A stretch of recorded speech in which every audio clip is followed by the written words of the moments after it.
Quando a gente olha para uma criança, às vezes não traz paz, ou às vezes não traz, assim, puxa, eu tenho que continuar. Eu estava assistindo aquele seriado Você. Alguém já assistiu Você? Tem nada a ver com... Tem até um pouco de consolação ali, sim. Né? Mas eu assisti e assisto desde lá da primeira temporada, e ele teve, o psicopata teve um filho, e ele falava, eu preciso fazer alguma coisa por amor a ele, né? Eu preciso fazer alguma coisa.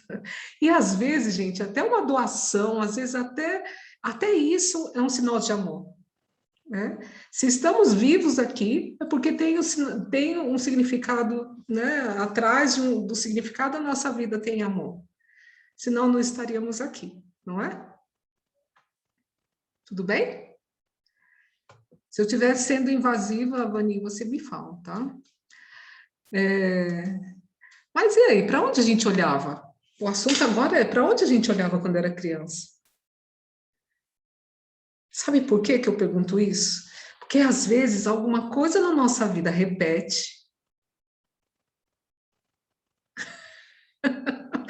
A gente fez um bico ali agora.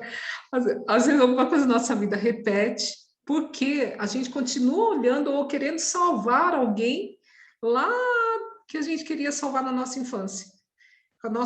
Nós mulheres com a capa da Mulher Maravilha tem capa, não, com o laço dela, e os meninos, né?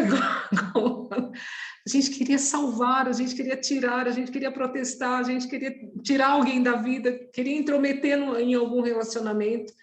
E isso começa na primeira infância. E quando a gente olha para alguém com essa onipotência da infância, né, de achar que a gente pode salvar todo mundo,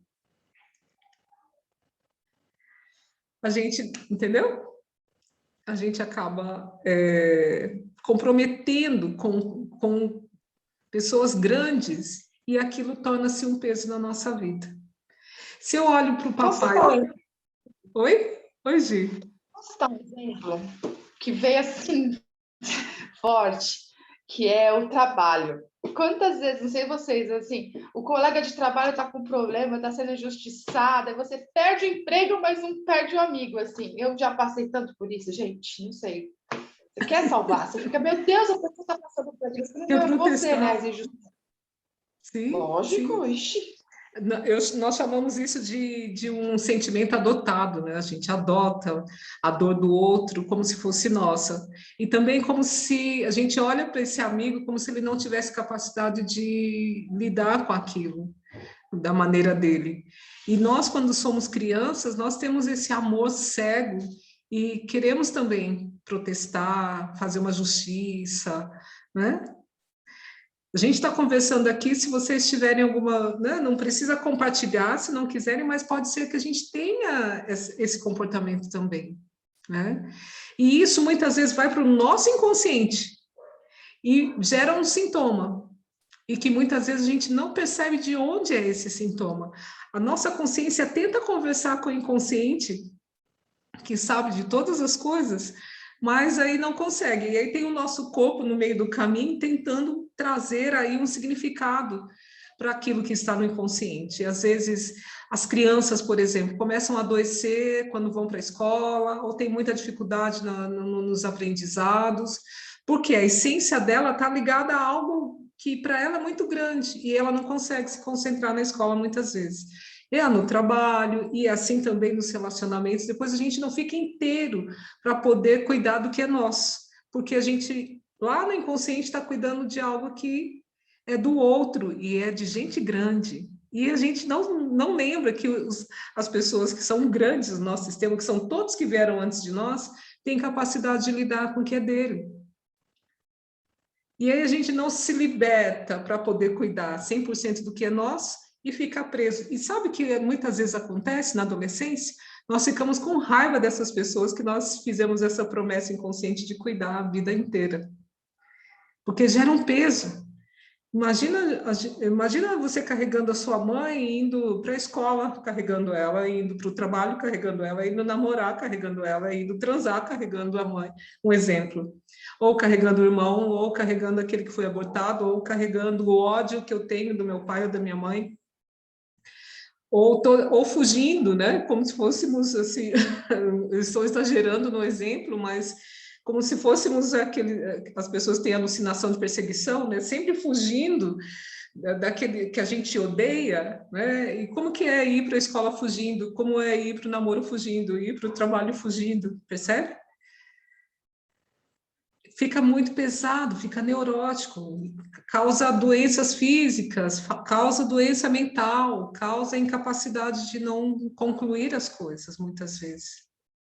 Percebe? Que muitos dos nossos problemas começam na infância porque a gente olhou de uma forma muito amorosa, né? As pessoas falam, tem sentimentos que são ruins, nenhum sentimento é ruim, e nenhum é 100% bom se você utiliza ele de uma forma inadequada, né? Esse amor cego pode nos trazer a morte, né? Como já vi pessoas que estavam indo para a morte porque o pai morreu, por exemplo, e eu achava que não ia conseguir viver sem o pai, né? Casais que ficam muito tempo que também morrem, quando morre o outro logo vai. Então, o amor e a raiva podem nos prejudicar dependendo da medida e da forma que a gente utiliza esses sentimentos na nossa vida. O que eu estou falando faz algum sentido? Falando, se quiserem protestar também, e aqui é um diálogo, como a Gia abriu o microfone e falou, vocês também podem falar. Hoje, no meu caso, no meu trabalho, eu salvo até o chefe.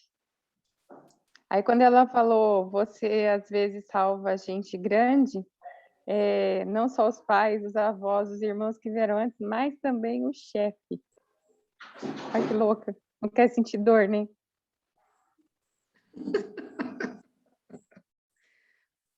Não precisa nem de resposta, né, Érica? Ela mesma já tem a resposta. E eu vou dizer uma outra coisa para vocês, até de experiência própria. Quem fica se doando muito para as pessoas, vai se criando... Lembra da lei do equilíbrio, do Bert Helling, do dar e receber? Precisa oferecer um pouco e receber um pouco, para depois oferecer mais um pouco e receber mais um pouco. Quem doa, doa, doa, o que a gente já viu? Vou pegar aqui os bonecos. Eu dou, e o outro recebe, recebe, recebe, recebe. Os salvadores, que começam lá na infância. O que vai acontecendo com quem recebe? Vai ficando pequeno e vai ficando pesado.